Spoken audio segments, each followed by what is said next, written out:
welcome to today's webinar. Thanks for joining us. Hello everyone, welcome to today's webinar on Microscopic Basics Part 2, Microanalysis in Practice. I'm Natalie and I'm the microscopist here at Aquafix. I'm Tyler, I'm one of the technical service reps here at Aquafix.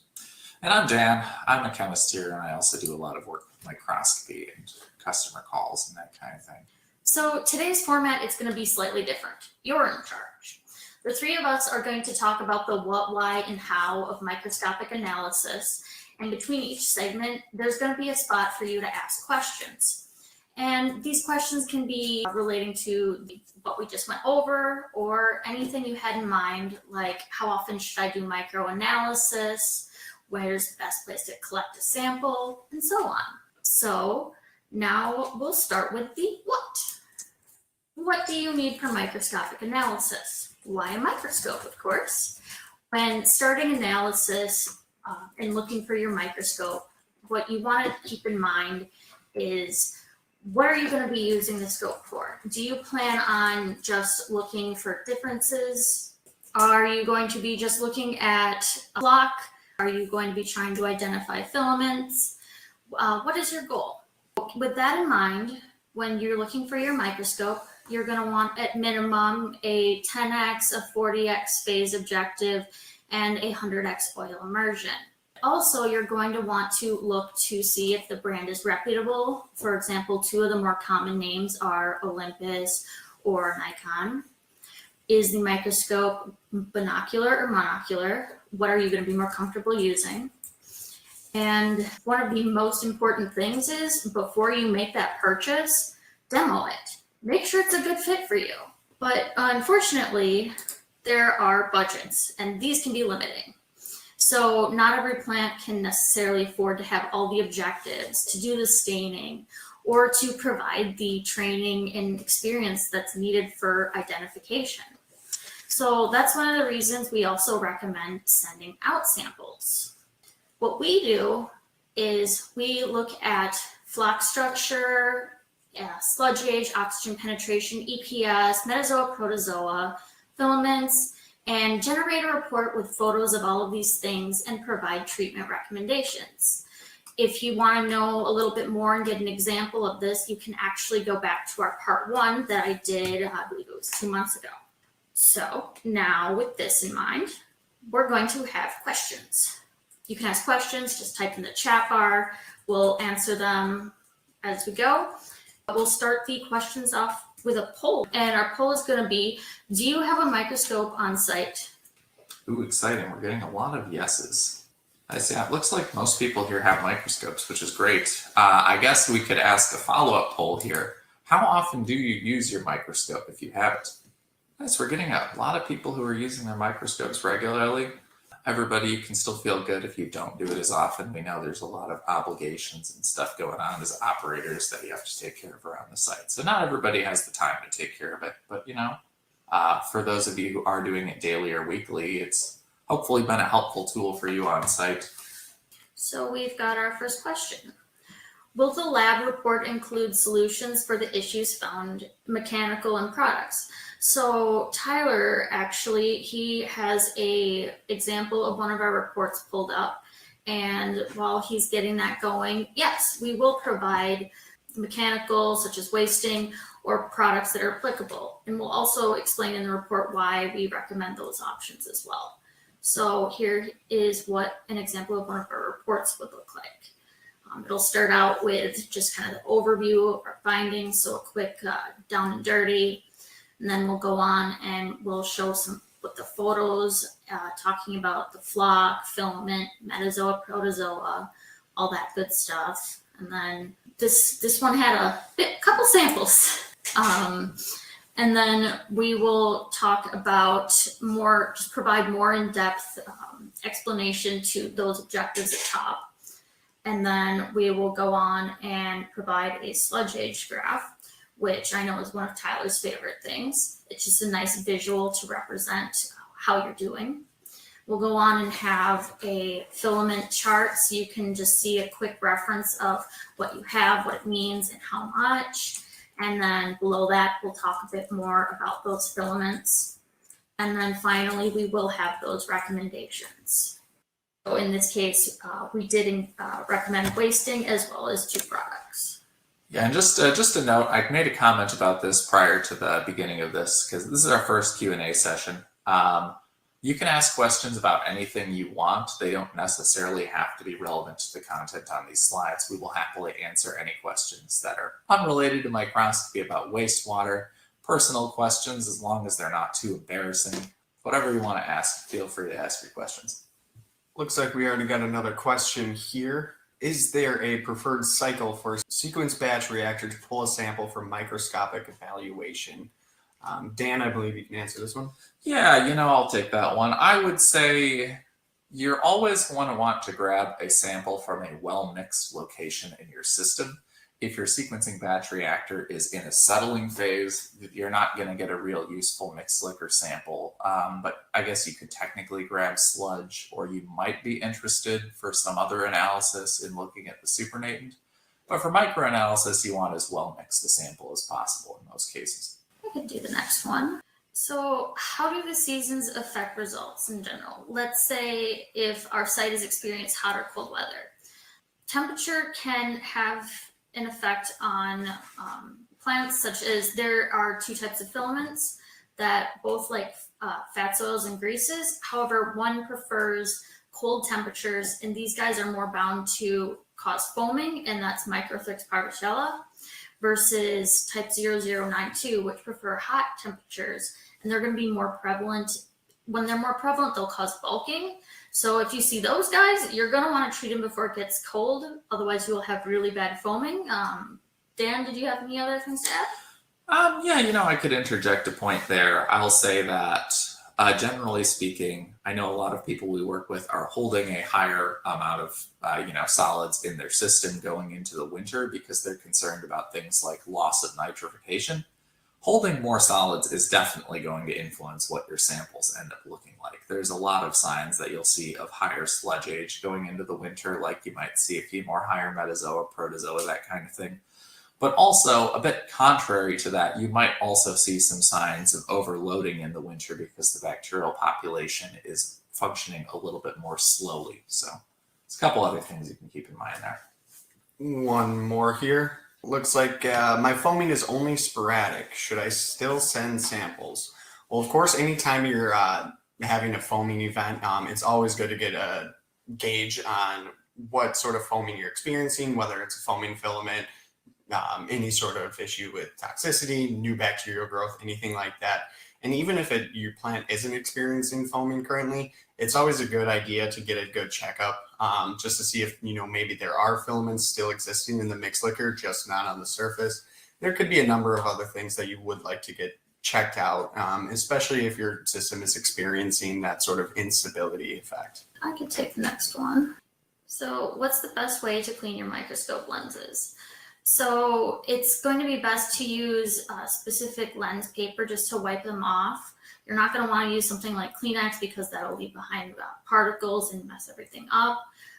If the lens paper in and of itself is not good enough, there is a type of cleaner. I know it's not purple bottle. Dan, do you know what it's called? There's a lot of microscope lens cleaners, but you can actually just use colorless window cleaner and it will work pretty well. Yeah, there's generally a clear window cleaner would be better than one with a color on it, but we do have seen microscope lens cleaner that is specifically marketed for that purpose, and it was green and it still seemed to work fine. So you can get away with a lot. Just don't clean them way too often. It can start to mess with your objectives if you're cleaning them with the cleaner all the time. It might make them not last quite as long. But every month or so, it's good. Another question here. I have 0 filamentous. So what is the quickest way to get filamentous? I have nothing for the bacteria to flock on. Dan, would you want to elaborate on that one? Oh, sure. So what I will say is, technically speaking, plants can function well without filaments. You can still provide good settling properties with flock, but you're correct that filaments tend to be a good way to have more of a stable flock structure and get flock formation started. Generally, people who have 0 filaments, the reason you would see 0 is generally related to you're having a relatively high loading rate or a fairly young sludge age. Usually filaments increase in prevalence a little bit as the bacterial population ages. So maybe holding a little bit more sludge, if that is possible, will help. If your system is super overloaded, that might not necessarily help because you might already be having trouble holding enough solids to handle the treatment. But yeah, I would say mostly holding solids longer makes filaments grow more. The other thing to consider is you can alter the nutrient loading slightly by adding a supplement, and it might actually, since it might skew the BOD to N to P ratio, you might see it encourage some filaments to grow more if you were to add some sort of nutritional supplement in some cases. So we are currently only using gram stain. Is it worth investing time for the other staining methods? So we do use gram and Nizer. Nizer, it's more so used kind of as a confirmation. For example, Microscopic, it will stain heavily gram positive, but when it's Nizer stained, it will normally have purple dots in it. So that's a good way to confirm its identification. So if budgeting allows it, it's not a bad idea. But as long as you're doing gram staining, that's a good option and a good start. Yeah, I'll just add a note there. Yeah, gram staining is great. Nizer staining is helpful for telling a few key filaments apart. Like technically, Nostocodia limicola 1 looks a little bit like Microthrix because they both have fairly tangled appearance and have fairly strong gram-positive staining results in a lot of cases. So Nizer stain can help to determine certain things like that. There are a couple other stains which are kind of more niche. We use a phenyl blue stain occasionally to identify fungus.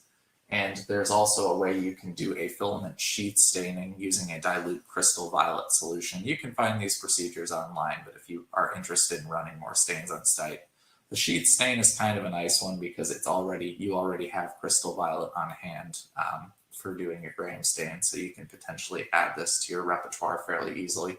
I'll go ahead and take this next one. Is H2S toxic to mixed liquor, and how to determine if so? So when you're doing microscopy, there's a lot of signs you can look for which make toxicity more or less likely.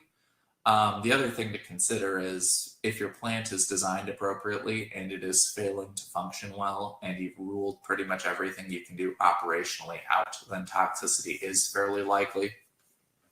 But let's say you do some microscopy, you notice you're never getting metazoa or higher protozoa, that kind of thing. Like you won't see stalked ciliates, you won't see rotifers growing ever in your mixed liquor.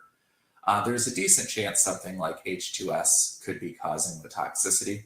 The other thing is very often if you have H2S in your mixed liquor, you'll be able to see filamentous organisms that like to accumulate sulfur. There's actually a method you can use, just going back to the stain question previously, there's actually a sulfur accumulation test you can do as well, where you basically put a sample with high filaments in a beaker, you add hydrogen sulfide to it, and you can see if they start accumulating sulfur. But generally, if you have high enough H2S to be toxic, you're going to see some filamentous organisms, such as Veggiatoa, or maybe Thiothrix with included sulfur granules. I'll bring up an example of Veggiatoa. Or Natalie, could you by any chance bring up an example of a Veggiatoa picture? I absolutely can. Thank you very much. But yeah, H2S is not good for aerobic bacteria. Generally, it will be oxidized very quickly if you have adequate aeration. So if you think you're having if you have filaments that are sign that typically show up if you're having H2S issues, increasing the aeration is the way to fix that problem pretty much all the time. So yep, on the screen we're seeing here's a Veggiatoa. You can look at it. It's a fairly thick filament and it has a lot of sulfur granules inside it. You can see the large granules present. This filament is also really interesting because it can kind of swim around. You can see it swimming, which is right here you're going to see on video. So if you see a filament that's swimming around like this, there is a good chance that H2S is inhibitory on your system. Should we do one more here and then we'll move on to the next segment? So this question here is, if the MLSS is about 3,000 and I have bristleworms and rotifers, what is the indication of the sludge? Natalie? So if you have bristleworms, that's going to be indicative of a high sludge age. Every plant, it runs at different MLSSs more optimally. That in and of itself may not necessarily say much, but it's a matter of tying that into other things. Rotifers, it depends on the abundance. If there's only a couple, it could be just you're having a healthy sludge age, for example, or if there's a ton, you could just be having a really old sludge age. But what I can tell you for sure is bristleworms do like high sludge ages. So now I'll jump in and talk a little bit here for everybody.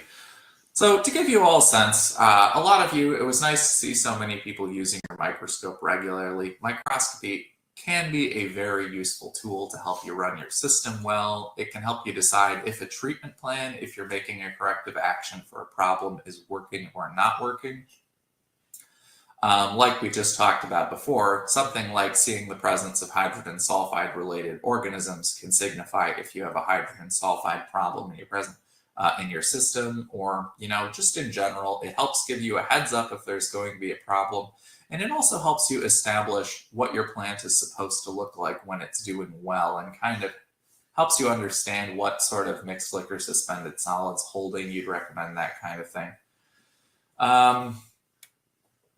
So just a random note, something interesting came up around the lab the other day. I noticed that somebody was performing a chlorination treatment, and they sent us a sample after starting chlorination for us to identify filaments.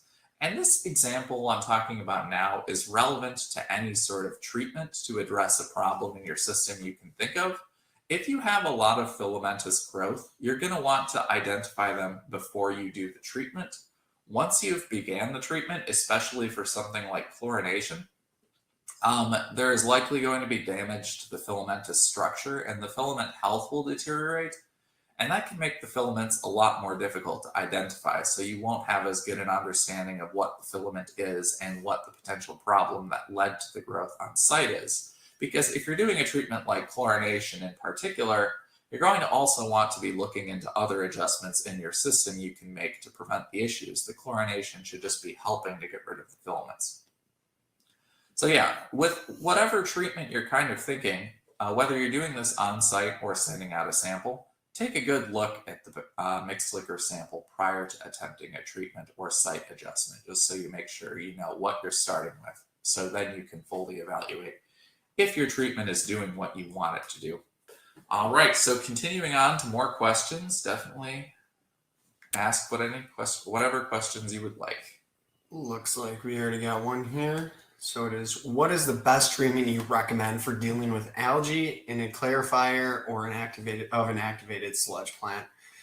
I can answer that one. So it's going to be pretty tricky. I normally recommend, first off, checking with your local guidelines with either the DNR or EPA to see if adding in, any sort of form of copper would be allowed in your type of facility. Most times I will say it's going to be pretty tricky. Most facilities are going to have a permit that's just low enough to where it'll set off red flags, but not high enough to where you'll be able to introduce enough copper to kill off the algae. So for the most part, oftentimes mechanical removal is going to be really the best way of treating that. Yeah, and I'll add one more note. I know algae can be a headache in terms of aesthetics, and sometimes it can build up to such a volume that you might have chunks of algae break off and lead to stuff like TSS issues. But a lot of the time, if you see attached filamentous stringy algae in your clarifier, it may actually be helping to polish off a little bit of your residual ammonia and phosphorus. So I wouldn't necessarily recommend aggressive algae treatment unless you know it's causing a problem. I guess I can take this question from Jeremy here. We have sludge aged around 1 month. It is already becoming dark in color. I personally think this could be due to improper aeration. Could there be other reasons? Yeah, I would say a darkening of sludge color is usually the result of aeration. Unless, of course, you are holding a very high sludge age, then the sludge will tend to be more dark. And that's because there tends to be a lot of dying bacteria at higher sludge ages.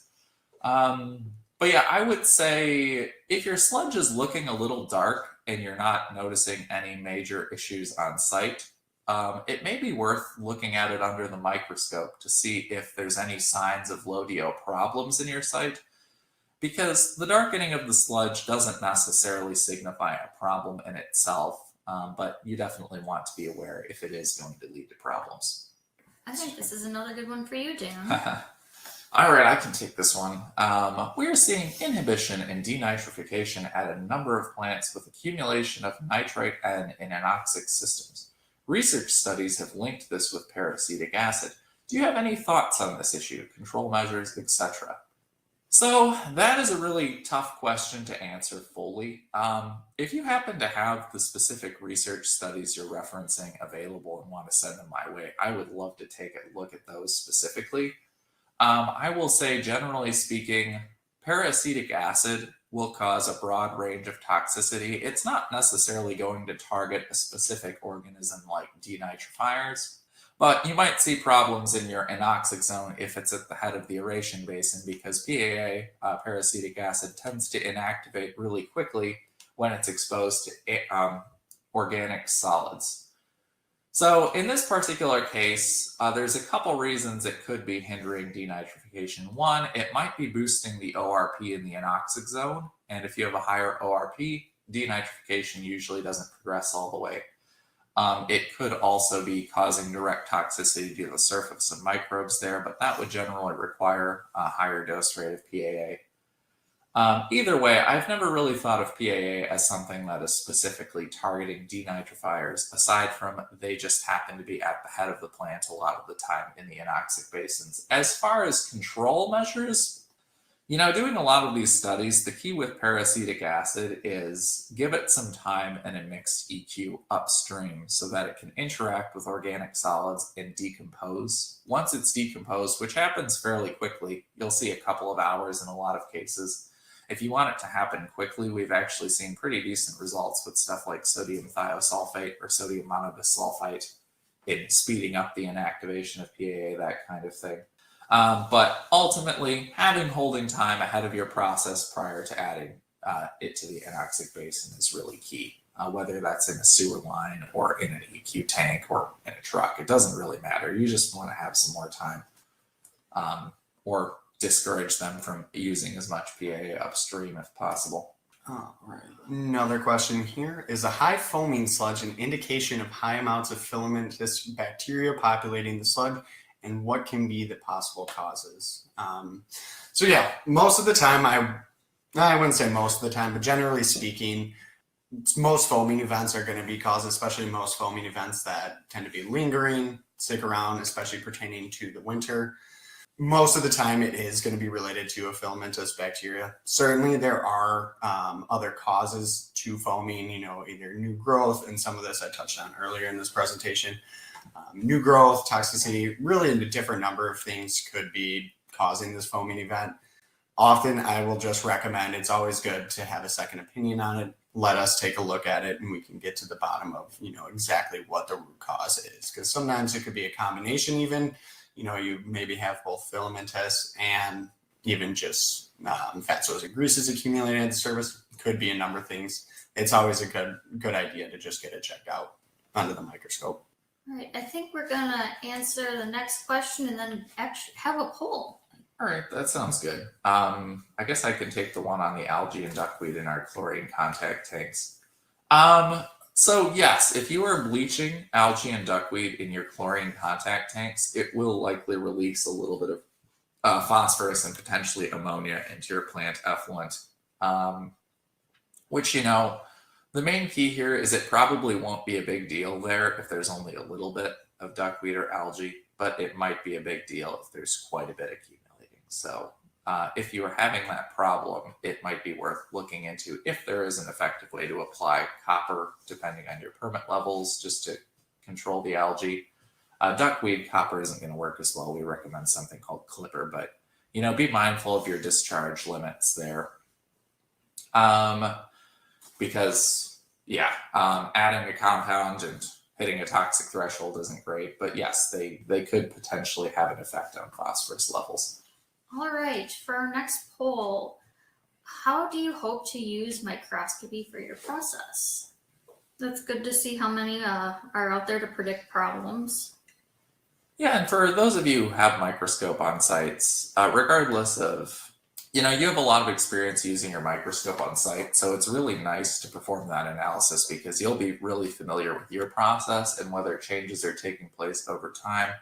One thing to consider is you may want to occasionally send a sample out to an external lab just to get a sense for, people in external labs might not be quite as familiar with your process as, they're not going to be as familiar with your process as you are, but they have seen a lot more different sites, so they can give you a sense of, your plant may function pretty decently running a certain way, but they might be able to provide insight into optimizing to improve treatments, which can be helpful if you have potential effluent changes or just to improve your system resilience to upset. That's the kind of thing where maybe optimization is a helpful tool there that you can get from microscopy and an outside source. But yeah, it's great to see how many people are going to be regularly doing it on site. I think now's a good time to transition to Tyler. All right. While I'm starting here, we're going to throw up another poll as well for you guys. All right. And so how often do you do a microanalysis now? Is it after issues arise, annually, quarterly? This leads into our next segment. So Dan and Natalie did a great job of establishing, what we look for in a microanalysis, as well as the importance of, why should I do one? Why should I do one so frequently? And that sort of thing. So here at Aquafix, one of our very many specialties is going to be microanalysis, obviously, and filament identification. So as a technical service representative, I help customers and operators obtain these lab kits and help them through the process when obtaining, collecting, and ultimately getting an analysis completed. So as you can see here, this is just showing you, so based on what state you're in, we have an associated rep with that area. As you can see here, I'm primarily associated with Wisconsin, Minnesota, and the rest of the West. We also have Chris Grove and Josh Poulin, who cover the rest of the United States respectively. So feel free to reach out if you have any questions at any time outside of this presentation even. You're more than welcome to visit our website, find the rep nearest you, and reach out and ask us any questions. We'd be certainly happy to answer them. So right here, I'm going to show you also the different forms of lab testing we do have available. We do offer our single analysis lab kits. That's going to be the microanalysis, and that report that Natalie had showed earlier, that's going to be what you would be expecting upon sending in samples to us. The kit itself contains 4 sample bottles. It contains a cooler to put your samples in, Ziploc bag, data sheet, you name it. All of that will be included in there. And then as for our other options, we do have the proactive program. Rather than just one individual kit, it's going to be a pack of 4 kits. You can use at your own discretion. The advantage of doing so is that should a situation, an issue arise, which it looks like most of you do sample or do a microanalysis after issues arise, having the proactive program would be a great way to have kits readily available so that you would be able to do a microanalysis at the drop of a hat, really. Another benefit, we also do offer ATP testing with the proactive microanalysis program. It's a great way to keep track of your bugs and your metabolic activity, that sort of thing. Do you mind if I interject one thing here, Tyler? Of course. So I'm curious, I saw, since a lot of you have microscopes, I wanted to do one more quick poll. Does your microscope have an attached camera or camera attachment? All right, we're getting a mixture here. So for those of you who answer, does my phone camera count? That is, it kind of depends. I've seen a lot of attempts to take pictures through a microscope eyepiece with the phone camera, and a lot of them do not lead to very good results. So the nice thing about having a camera is if you're really confused about something, you can always send out the image to a bunch of other sites. It also helps keep a nice visual record of what it's supposed to look like on hand. But if you're able to get good photos with your phone, all power to you. Yeah. Go for it. Yep, it's certainly, if it will work for you and you can take a good enough picture, that's terrific. That works perfectly well in a lot of cases. It's just be a little cognizant of, are the photos going to be good enough for other people to look at and be able to identify a filament? Because if it's really blurry or fuzzy, it can sometimes be very hard to look for identifying characteristics on filaments. But like stains specifically, if you do a gram stain on site, you usually will get a good enough picture of the stain filament even with the phone camera to get something sent out. But if you want really good pictures of like unstained things, having a camera mount is really helpful, and it will help improve your ability to collaborate with outside labs with your microscopy if you are able to invest in a microscope with a camera attachment. Well, I will start getting prepared to show you how you would go about obtaining a lab kit or a proactive microanalysis program. In the meantime, looks like we got another question here. Should you always sample from the same location? Dan, if you want to answer that one, I can get this pulled up. Sure. I would say when you're going to be sampling from one specific site, you definitely want a system for being able to grab a sample from the same spot. I recommend picking a spot that is well mixed, preferably kind of close to an aerator and a couple feet below the surface of your typical aeration basin, because it'll give you as representative a sample as possible, and then just grab from there every time. But yeah, if you're inconsistent, it might be okay if you have a well-mixed basin. If your mixing is a little suspect, though, you might grab a really high solid sample one time, a really low solid sample another time, and it can lead to some misleading observations when doing microscopy.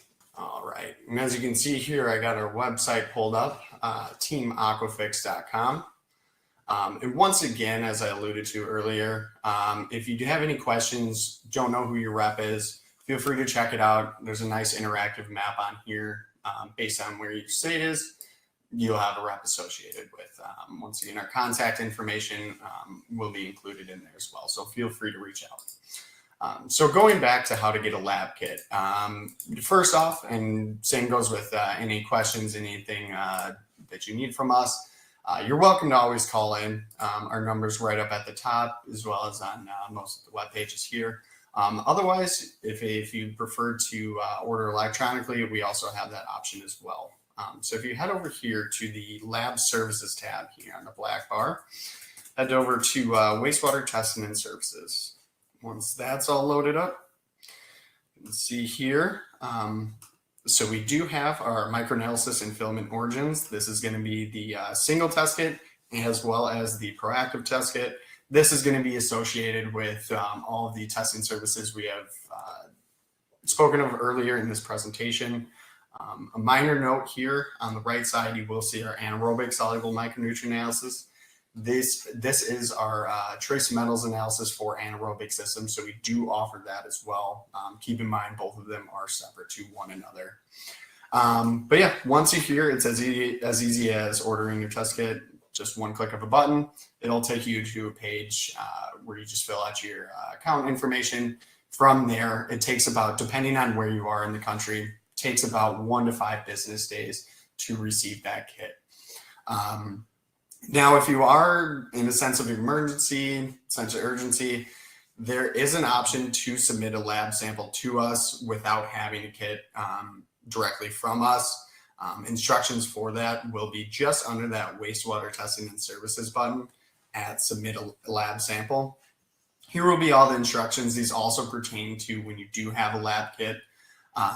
This will be the similar sampling method. Simply put, we're looking for a couple bottles of mixed liquor, 3/4 of the way full. Put those on ice, send them overnight back to us. In the lab kit that we do provide, we do have an analysis form. It's going to be just a data sheet of all the measurables you most likely already take: ammonia, TSS, BOD, all that fun stuff. That'll be included in the kit that we provide. But if you are submitting your own samples, or you just don't want to have that data sheet damaged during transit, we do have an electronic form here at the bottom that you can fill out, and it'll get included with your kit then. So that's a little more. Once again, if you have any questions during the sampling process or looking for a kit, please feel free to contact your rep, and we'd be more than happy to get that for you. All right. Oh, looks like we got a question while we can get back to the presentation. How do you get more proficient with organism IDing? Is there a short class we can take or with lots of experience? So there are some courses in wastewater microscopy that could be helpful to take. A number of the ones that I've frequently been familiar with, unfortunately, got a little bit discontinued or postponed since the COVID-19 outbreak back in 2020, 2019 area. But basically, if you do a search on microscopy courses, there are still some that are popping up I'm seeing here. I've actually been interested in personally seeing if there was a lot of interest in having an in-person microscopy course we could run. So if people are interested in that, definitely post in the chat that it's something you'd like to see, because it's something that we potentially could think about putting together if there was a lot of interest. But the other thing to consider is there's a lot of really good text resources if you're able to go through some books. I know Tony Glimp has a nice wastewater microbiology book, which includes a lot of insight on things information you can get from microscopy. David Jenkins has a book I also like as well. And there are some other sources. I think Girardi has a wastewater microbiology book as well. So there's a number of good text resources you can use. And yeah, if you have specific questions that throughout your process that you want to ask to help you better understand your organism ID, you can reach out to us and we can help you with identifications as well. So yeah, there are resources, a little less so than there would have been a couple of years ago, but keep your eyes open. There will be some, and there's a lot of good literature available as well. And to add to Dan's question here, actually, if you can see, I have our microorganism database pulled up. So those of you that do have a microscope on site and are regularly taking a look at your samples on the microscope, we do have this handy guide that both Dan and Natalie put together on various wastewater bacteria, filaments, all that fun stuff. So you can see here, we break it down into categories. So here are your filamentous organisms. And for all of these, if you hover over it, it'll pull up a short description. If you click on it, I'll click on this one here, it'll have a much more in-depth description as well as options as to how to treat that if you do need to treat that. So just going back here, once again, we have our filamentous organisms, protozoa, metazoa, and miscellaneous. So feel free to check that out. Whether or not you are using a microscope, it's always a good tool to have on hand if you have any questions. Once again, though, of course, if there's anything that you need help identifying, we'd be happy to do so. In this database, it's frequent. When there's new updates, we will put those up there. We'll update photos as we get them. So it's something that's going to be constantly changing. We'll head back over to our presentation now. And once again, keep those questions coming. We still got some more time here. I can answer this one. So the database, we do have a database for algae. I will pull it up quick. It's if you go to the same place that Tyler had shown you prior. So we had, as he had mentioned before, we had the metazoa, protozoa, filaments, miscellaneous, but if you keep scrolling down, we're going to have our plants and algae. So we've got a good collection there. Same thing, if you click on it, you're going to get more information. And again, this is something when we learn more about algae, certain algae, that either new ones will get posted or updated. But yes, long story short, we do. Just going to interject one note here. We posted a poll just because, just found out we can post a poll on whether you would like to attend an Aquafix microscopy ID session. So just in case any of you missed that poll popped up, it is there. Definitely let us know. It looks like there is a pretty good amount of interest in it. A couple other questions here. I'll take this question from Jeremy, which is, what are the benefits of ATP testing? So that's something we've started to offer in our proactive microanalysis kit. That's where you are purchasing 4 coolers. I think there's a discount on the cooler price. But anyway, we also include ATP analysis, which is kind of a nice measurement for gauging your plant's health over time. But yeah, it has a lot of benefits. A lot of wastewater operators are using MLSS or MLVSS to determine what sort of levels of active bacteria they have in their system. But these numbers are actually really misleading. For example, frequently I've seen out of volatile suspended solids, only about 40% of that is actually active biomass present in your system on average, and that can vary quite a bit from site to site. So ATP analysis, among other things, can help you gauge what percent of your bacteria are actually active in helping out your system and what percent are not. The less active bacteria you have, the weaker things like floc are, the more likely you're going to be encountering high sludge age issues in your site.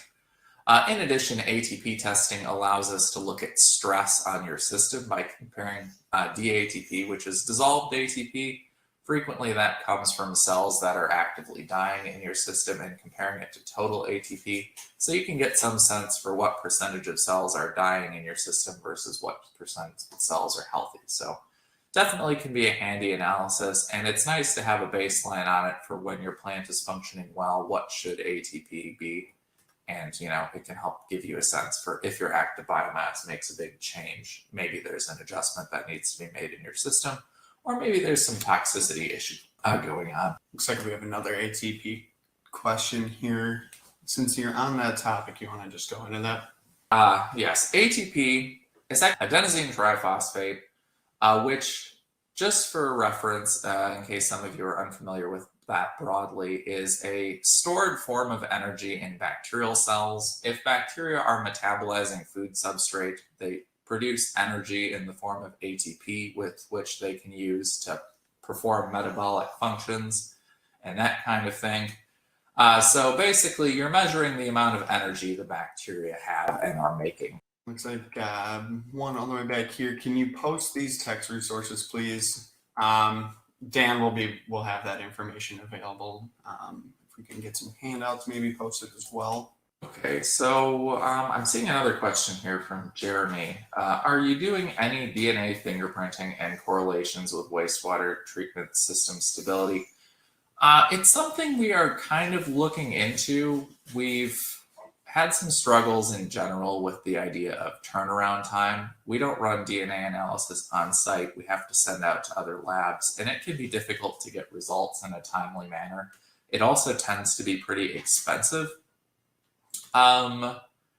There are some companies that offer like a kit you can use for DNA analysis, which we've been sort of experimenting with, but we still are kind of looking into that further before we necessarily recommend or not recommend it. But it is definitely an interesting field to look into, and we're currently doing some work on it, but right now we're not strictly correlating DNA fingerprinting with system stability. All right, another question here. What might be our issue if we are having foam overflow on our splitter box between aeration basin and final clarifiers? Kind of as I alluded to earlier in the presentation, with any foaming event could be a wide number of things. I would say if it's been a persistent issue, heavy dark foam, oftentimes it's going to be a high FOG foam. Otherwise, if it's white, billowy, could be a surfactant, could be new growth. Really, the best way to say is sending in samples and getting an analysis done under the microscope. And identification through color for foaming, it's not necessarily going to be the best, most reliable method. So that's also why we recommend sending in samples. Yeah, I would say looking at it macroscopically, so on site, just looking at your foam color and structure, maybe is 70 to 80% accurate. Not much more than that, though. And if you make a mistake, it can make your foaming hang around a lot longer than it should.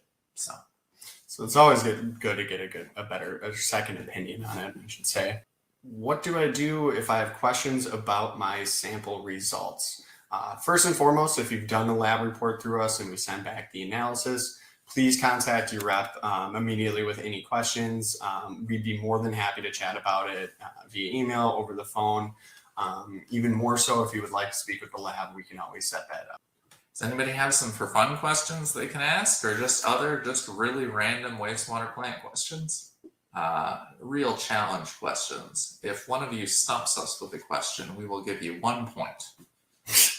Which I'll have to think about what you can do with your 1 point later on, but You will get to see a stuffed tardigrade. oh yeah. Speaking of which, what is your favorite metazoa? Let's post that poll. Oh, while we got that poll, we actually do have a question here. How do new drugs affect the wastewater? Oh, there's the poll. The poll is up. Feel free to answer that when you get a question.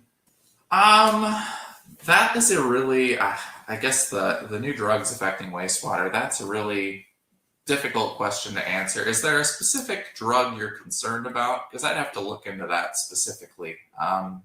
There's been some evidence of different antibiotics and that kind of thing messing with wastewater plant diversity.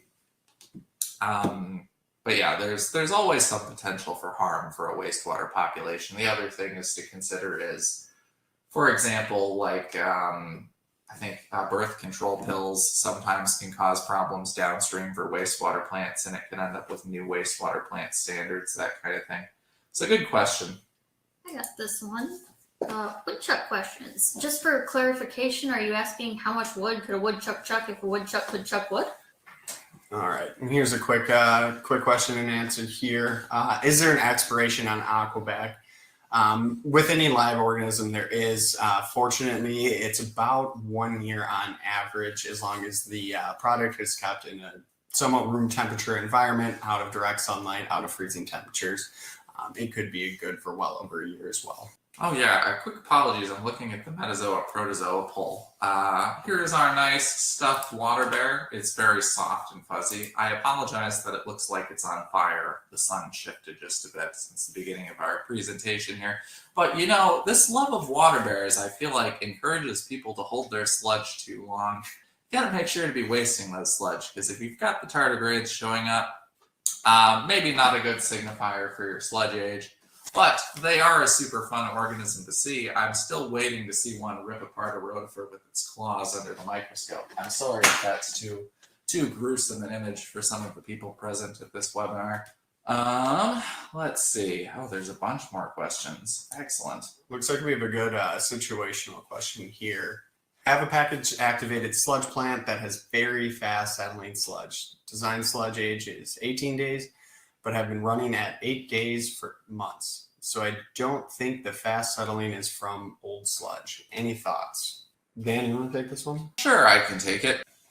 You know, when you're talking about plant operation, the type of feed you're getting in, I mean, for a small packaged plant, if you're mostly handling domestic waste in it, you might be seeing old sludge depending on what the loading levels are. But I would say it's possible that settling, like very fast settling, could be caused by a number of reasons. Are you noticing high turbidity? If you want to post that in the chat, that'd be interesting to look at. Sometimes toxicity can cause faster settling rates, that kind of thing.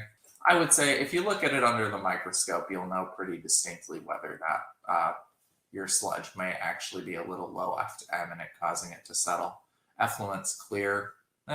If your effluent is clear, fast settling is not necessarily a problem. For some reason, you probably just don't have a lot of filaments present in your system, which, you know, plants, it can be helpful to have filaments in your system for stabilizing clock, but they're not strictly necessary. I would say if your plant is functioning well, don't worry about it a ton, but, you know, it probably just means you don't have a lot of filaments.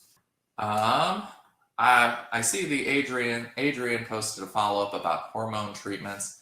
You know, I haven't seen any studies about the impacts of hormone treatments on wastewater bacterial populations. I do know they have a lot of potential problems they can cause in downstream aquatic organisms, and we have seen in some cases the idea of introducing limits on this sort of thing for plants, and it might require different types of treatments and that kind of thing. But yeah, I don't know. If you happen to see any studies on the impacts of hormone treatments on wastewater bacteria, definitely let me know. I would be interested to read more about it. What is the best way to control duckweed in lagoon systems? So for that, we have our Flumigard and Ponzilla Pro. Flumigard is going to be the herbicide, and then we use our Ponzilla Pro adjuvant as a biocatalyst to degrade the dead and dying duckweed cells, prevents any spikes in TSS, BOD, that sort of thing. But ultimately, I would say the best long-term solution is going to be controlling the lagoon sludge at the bottom there. Obviously, everything at the top of the lagoon stems from the bottom. So all of the nutrients and all the good stimulants that the duckweed feeds off of will be contained at that sludge layer. So by reducing that sludge layer, you're ultimately reducing the nutrients that allows for the growth of any sort of algae, including duckweed. Both options we do have, and that would be something, if you want to reach out after this presentation to your respective technical service rep, we would be more than happy to walk you through that. I'm sorry, everybody, this might make you cringe, but I have to answer this question about acanestrum. Good or bad? So I would say it's not necessarily that it's good or bad. It's that it either will die a hero or live long enough to become the villain. But no, it's not necessarily a harmful algae. It's a green algae. I would say it may cause TSS issues in a wastewater plant if we're growing. Let's see. Here's a good one. How does beer affect wastewater treatment plants? I had a teacher that worked at a plant that got a heads up from a brewery that were sending their waste to them and was curious what could happen in big quantities. So we have seen that happen. And Dan, actually, if you want to elaborate on that. Oh geez, beer affecting wastewater treatments. I found that beer is not very easy for wastewater bacteria to degrade. In addition, I've seen a lot of evidence of yeast cells being introduced from upstream brewery facilities, which can potentially lead to issues like a little bit of foaming or high TSS in wastewater plants.